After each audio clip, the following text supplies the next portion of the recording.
¿Qué está pasando en la Fiscalía colombiana? Lo primero que hay que decir es que el actual fiscal general Francisco Barbosa llegó al cargo a pesar de no tener ningún tipo de experiencia en derecho penal ni gerenciando entidades de esta magnitud. Esto porque su gran amigo de la infancia, Iván Duque Márquez, que para entonces era el presidente, lo candidatizó dentro de una terna donde había otros dos candidatos que no tenían ningún tipo de posibilidad de ser elegidos. Entonces Barbosa, para suplir su falta de conocimiento y capacidad gerencial, se habría apoyado en quien es actualmente su vicefiscal general, una funcionaria de carrera con más de 30 años de experiencia en esta entidad. Durante sus 2 primeros años en el cargo, el fiscal Barbosa destacó por su gris gestión, destacando solamente por situaciones anecdóticas como los momentos en los cuales se echaba flores a sí mismo, afirmando que era la persona más preparada de su generación, o por hechos como irse para San Andrés durante plena pandemia junto con su hija y una amiga de esta. Sin embargo, esta situación cambiaría radicalmente desde el momento en el que Gustavo Petro fue electo presidente del país. Desde ese momento, Francisco Barbosa empezó a hacer algo más que echarse flores a sí mismo y a su gestión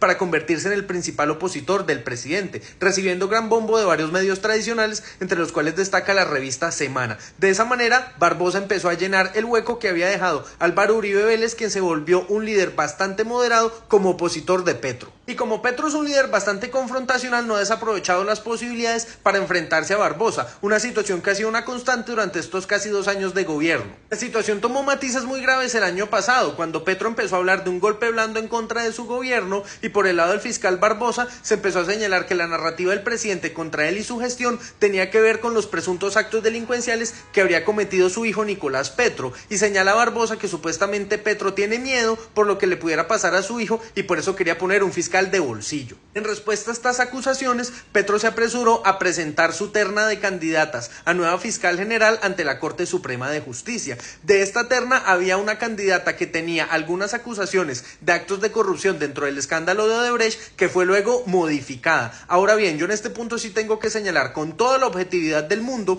que el presidente Petro pudo haber bien presentado los 3 abogados más mamertos, extremistas y sectarios para así armarle una persecución a sus opositores políticos y aprovechar esta rama del poder público para cumplir sus fines electorales, pero no lo hizo. Estableció 3 funcionarias de impecable trayectoria de carrera y sin filiaciones políticas reconocidas, y yo esto tengo que reconocerlo como un gran acierto del actual presidente. Sin embargo, la Corte Suprema todavía no ha elegido un fiscal nuevo, y en ese contexto la vicefiscal actual, Marta Mancera, se convertiría en la fiscal encargada mientras elige una nueva fiscal en propiedad. Y es ahí donde la situación ha vuelto a complicarse, porque han salido distintas acusaciones de que esta fiscal estaría involucrada en presuntos actos de corrupción, sobre todo por tomar acciones encaminadas a encubrir actos delincuenciales de parte de propios funcionarios de la fiscalía. Y la preocupación radica en que la Corte Suprema de Justicia colombiana ha llegado a tomarse más de un año para elegir un fiscal en propiedad. En ese sentido, podría llegar a suceder que Marta Mancera ejerza el cargo durante un amplio tiempo,